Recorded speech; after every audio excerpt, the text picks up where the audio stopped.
Oke, ini cara membedakan kamu akan sukses atau enggak. Caranya gimana? Kamu ngerasa hening nggak? Ngerasa dirimu sekarang hening atau enggak? Kalau kamu ngerasakan hening, itu tanda-tanda yang pasti 80% kamu akan sukses. Itu yang saya rasakan terakhir-terakhir ini ya.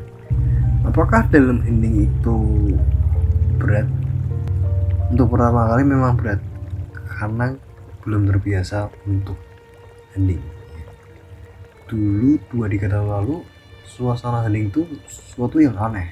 Saya takut ya, dengan sesuatu keheningan tanpa teman, tanpa siapapun yang menghibur. Itu rasanya wah langsung overthinking gitu. Namun sekarang karena saya punya prinsip di tahun ini ya, saya punya ambisi untuk mencapai 1 miliar pertama. Jadi suatu keheningan itu adalah salah satu syarat yang wajib saya jalani. Karena dalam hening saya belajar banyak hal ya, yang gak bisa dijelasin dengan kata-kata. Karena hening itu adalah kunci kamu kenal dirimu lebih dalam. Dalam hening itu terdapat harta karun yang bisa kamu cari gitu. Karena manusia itu sebenarnya punya power yang luar biasa. Semua orang menurut saya punya kapasitas untuk sukses, tapi belum tentu bisa tahu caranya gitu. Nah, caranya untuk tahu caranya sukses gimana ya, lewat hening.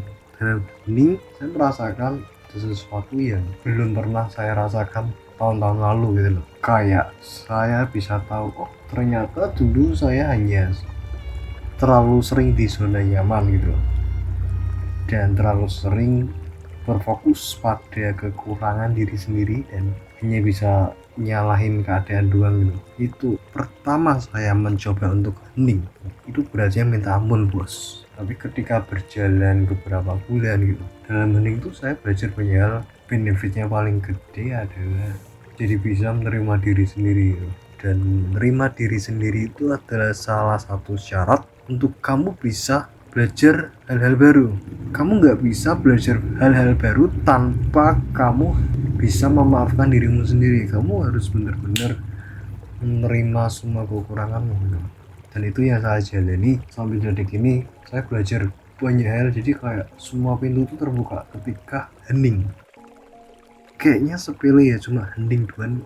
Hening itu sesuatu yang mungkin konotasinya untuk sebagian besar orang kayak aneh gitu, freak, ngapain gitu. Cuma ini realitanya bos ya. Dan para senior saya yang sudah punya ratusan juta omsetnya, semua pasti menerapkan keheningan dalam diri mereka. Hening untuk berproses, bukan hening untuk menderita. Dalam hening saya jadi punya ambisi. Saya jadi kalau gini terus ya nggak akan kemana-mana gitu. Saya jadi ingin belajar banyak hal karena hening. Tanpa hening mungkin saya nggak punya tujuan apa-apa, seperti itu ya. Dan memang benar, sekarang yang saya rasain ketika saya hening berproses diam-diam itu benefitnya banyak. Salah satunya komunikasi, lebih bisa berani dalam menghadapi semua argumen orang lain ya, dan ketemu orang baru pun lebih siap gitu, karena pondasi dalam diri itu sudah kuat gitu. Dan dalam hening kita belajar apa lagi, belajar untuk lebih empati sama orang lain gitu. Kita punya banyak sudut pandang ya. Karena dalam hening pun saya juga membaca puluhan buku ya, baik yang fiksi maupun non fiksi. Cuma di sini memang dari baca buku pun benefitnya memang gede gitu. Dan juga misalkan dengar podcast gitu, saya jadi punya banyak wawasan, punya banyak sudut pandang. Oh ternyata ketika kita nggak cocok sama orang lain itu sesuatu yang umum gitu. Sebelum saya melakukan hening ya, saya termakan emosi, termakan ego. Kenapa kok orang lain nggak peduli sama gue gitu? Kenapa kok orang lain ketika gue tolong kok nggak tahu terima kasih? Itu sebelum saya fokus pada keheningan. Dan setelah melewati keheningan yang sekian bulan gitu ya, sekian tahun, wah ternyata respon orang lain ya seperti itu oke gitu. Itu ada bukunya di buku filosofi teras ya. Kita nggak bisa ngatur respon orang lain mau seperti apa ke kita. Kita nggak punya power untuk kontrol orang lain, respon orang lain itu di luar kapasitas kita. Yang bisa kita kontrol adalah respon kita. Ketika kita digituin orang lain, kita jengkel nggak, kita emosi nggak, nah, itu penting banget bos ya. Kemudian dalam keheningan saya lebih bisa membaca orang lain dengan mudah gitu.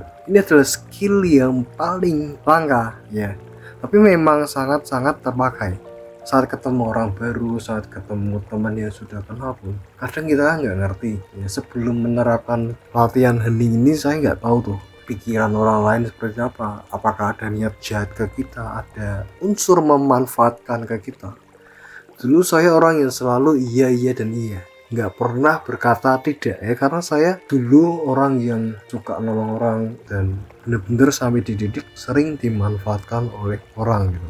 Namun dididik sekarang sudah sangat jauh ya, karena saya sekarang sudah menerapkan sistem batasan buat diri saya. Fokus sekarang adalah ke diri sendiri, bukan ke orang lain ya. Saya nggak punya hak untuk membahagiakan orang lain gitu. Jadi intinya dalam hening itu instingnya semakin tajam dan lebih punya power gitu loh, untuk menolak sesuatu yang buruk buat kita. Kemudian dalam hening juga skill-skill lain kayak skill teknis semua akan kebuka gitu loh, kayak pajak, akuntansi ya, karena saya orang manajemen itu lebih kebuka, dan jika belajar itu lebih fokus gitu karena terbiasa dengan keheningan.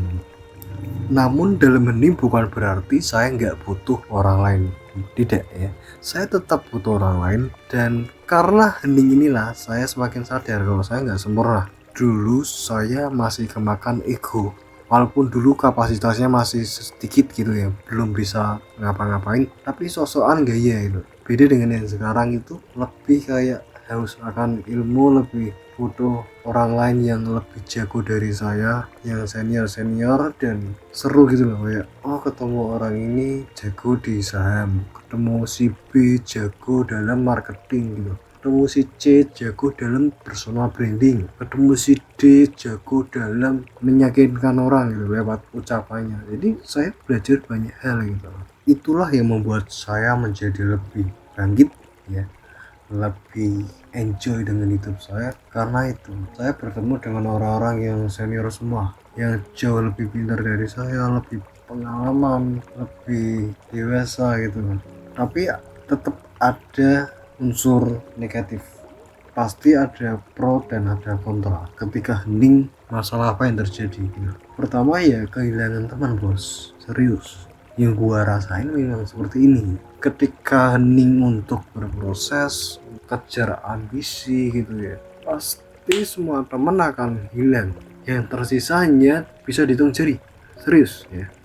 Dan gak apa-apa, it's okay gitu loh. Percayalah, ketika kita fokus pada diri sendiri ya, itu memang rasanya sakit karena otomatis kita akan kehilangan beberapa teman terbaik kita gitu, yang gak salah kita juga dan gak salah mereka juga. Karena memang ketika kita berproses kan otomatis level kita naik tuh, cara pikir kita sudah berbeda, kita sudah naik level, dan gap antara mereka dan saya itu jauh. Dan benar mereka ninggalkan gitu, nggak apa-apa gitu. Dan saya percaya ketika saya ibaratnya melepas orang, saya akan mendapatkan orang baru yang vibrasinya sama, yang cara pikirnya 11-12. Jadi intinya seperti itu. Tetaplah nikmati keheninganmu, karena keheningan itu kunci kamu bisa sukses. Ya, memang di awal-awal terasa berat banget. Cuma setelah kamu menjalani itu 1 tahun, 2 tahun, kamu akan mengalami perubahan yang luar biasa dalam karirmu, dalam kepribadianmu gitu. Pesanku satu, dalam keheningan itu kamu tetap butuh mentor, kamu butuh komunitas, kamu butuh teman yang benar-benar bisa diajak berpikir untuk maju bareng gitu. Jangan sampai di titik tengah-tengah kamu nyerah, kamu balik ke awal lagi, itu jangan, karena ya sama aja gitu, kamu nggak akan sukses kalau kamu balik ke circlemu yang lama.